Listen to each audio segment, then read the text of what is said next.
Welcome to another episode of Sanford Says. My name is Lisa Holder, and I'm the Communications Officer for the City of Sanford. Today we have another very special guest with us, Kenneth Bentley. Mr. Kenneth Bentley is the co-chairman of the MLK Steering Committee, a lifelong Sanford resident, an educator, community leader, and he also serves on several committees and boards in the Sanford community. Welcome, Mr. Bentley. Welcome. All right, and so he's here today to discuss some great events centered around the Dr. Martin Luther King weekend and that day. So we can get right into this. We'd like to know a little bit about yourself, Mr. Bentley. You say you're a community leader. Would you like to just share some of the things? You're a lifelong Sanford resident. I'm sure you have some great stories. But the mere fact that you are on this board and serve on this board is very critical and important. You bring with you so much wealth of knowledge about the community, and that's wonderful. So welcome. Welcome, and thank you. I would love to talk about the myself and also with the committee. I'm a lifelong Sanford resident that was already mentioned, and when I was a boy, I had a lot of men I could look up to. My father died when I was 6 years old, but there were other men in the community like Mr. Oscar Murphy, Mr. Clifford Pringle. Also, when I got older, I got attached to Mr. Pastor Ron Murphy and also Mr. Oscar Redding and Tyrone Alexander. So I always knew you had to give back. You just couldn't be in a position where you just would always want something. And since Sanford is my hometown, I don't plan on going anywhere. I love giving back. And I love giving back to the point where I don't charge anybody. I don't look for anything. I just want people to have a prosperous life, and I also want all the kids in this area to be able to go to college or wherever they want to go. That's wonderful. I don't think you can top that. My goodness. And you have a wealth of knowledge regarding the Martin Luther King Committee. And thank you for that story about Sanford and the history about yourself and the community. And Sanford has a rich history here. And it's so wonderful that so many people that actually were born and raised in Sanford are still here, right? Are still living here and giving back to the community, including someone like yourself. Yeah, and there are other people that fill my shoes also, that even the chairman, Mr. Melvin Philpott, also other committee members like Reverend Henry Bird and Mr. Carlton Edge. So there are other men in this community keeping the dream alive. There you go. And so keeping the dream alive. This is January. January is the month of Dr. Martin Luther King. We're celebrating his life, and that's what this committee is about. And we'd like to know a little bit about when did the Dr. Martin Luther King Jr. Celebration Steering Committee originate in Sanford? The committee started 33 years ago in a church at the corner of 13th Street and Olive Avenue in the Goldsboro community. Allen Chapel Church was where the committee started. At that time, Mayor Betty Smith was in office, and we also had Commissioner Bob Thomas was in office. And his wife, Miss Doris Thomas, was very important in helping us get the steering committee. She talked with Mayor Smith and other people in the city of Sanford, and the committee grew out of Allen Chapel Church, out of the Goldsboro community. Very interesting. And how long ago was that? It was 33 years ago. Unbelievable. And even with the 33 years, I want to set the record straight. The parade did not start when the steering committee was formed. The parade started about 3 years after. The parade was started by Dr. Reverend Harry Rooker of First Shiloh Missionary Baptist Church in the Georgetown community. Reverend Rooker wanted to do something besides the steering committee events as far as the scholarships and also the banquets. So he thought about doing a parade, and the first parade started at Crooms School of Choice, which is now Crooms Academy.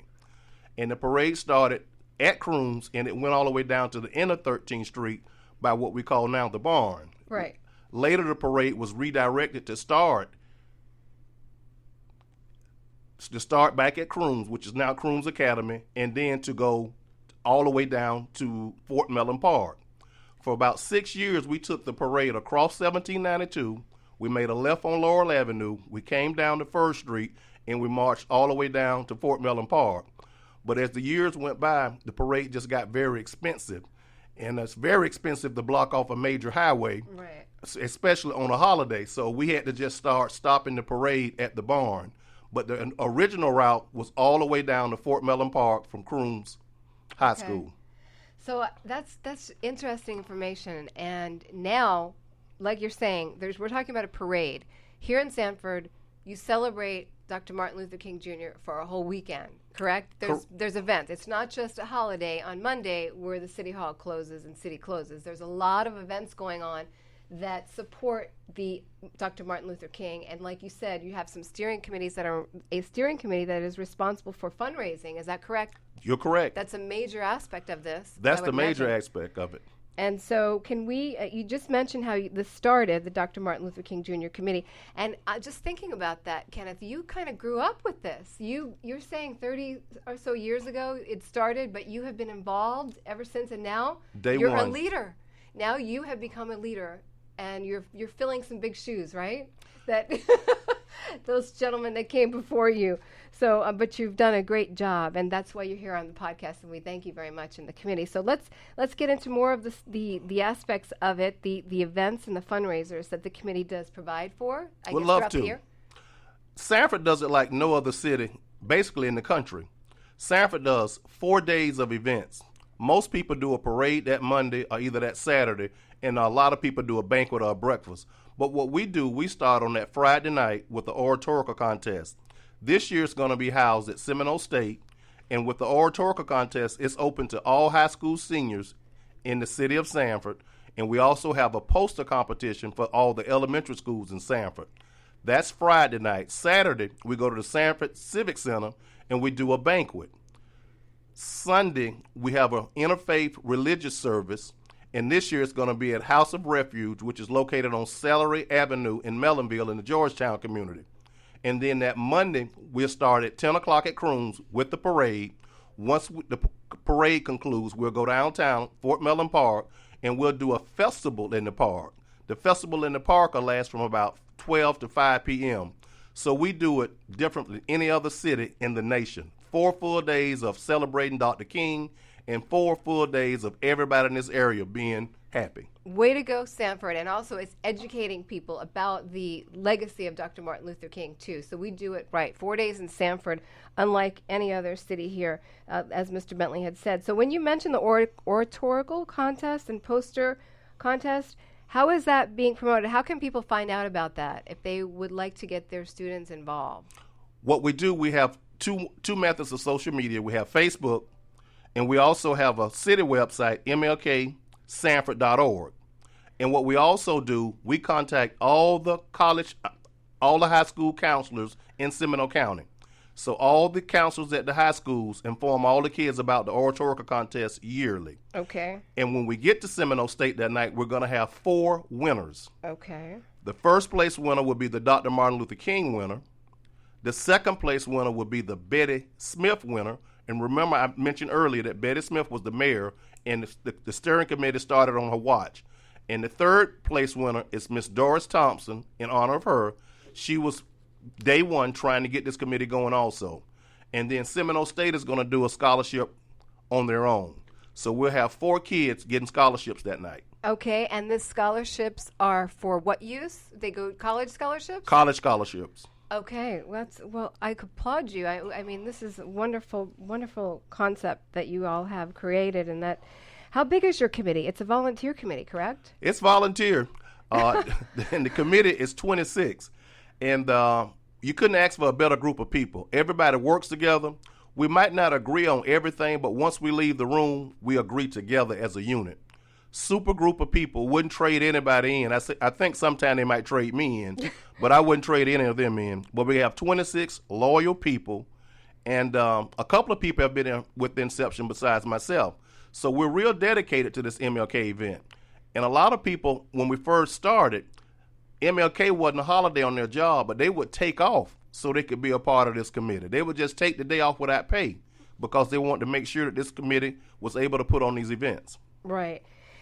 Thank you for volunteering, committee members. And so do you want to shout out some of your community member names and those that are on the committee? You probably can't mention all 26, Mr. Bentley, but we can. Is there information? Are they acknowledged on the website of all the work that they've done, their names and who they are? I guess you get to meet them at the event too, correct? At the dinner? Yes, they'll be at all 4 events. And there's no way we could name everybody today. And that way, and also you would leave somebody out. Okay. All 26 of them are MVPs. They're most valuable players. All 26 of them. Wonderful. And so if there's somebody out there that's listening, that's just hearing about this for the first time, how would someone, if they were interested in helping out, donating with your fundraising, how do they do that? How would they get in touch? You said by the website, is that correct? The website, and they could also see myself or either the chairman, Mr. Melvin Philpott. And is there a way to get in touch with you directly, Mr. Bentley? Oh, sure. By phone, 407-322-2509, or just drive through the Goldsboro community and ask somebody where's Bentley at, and they'll point me out. And just wave.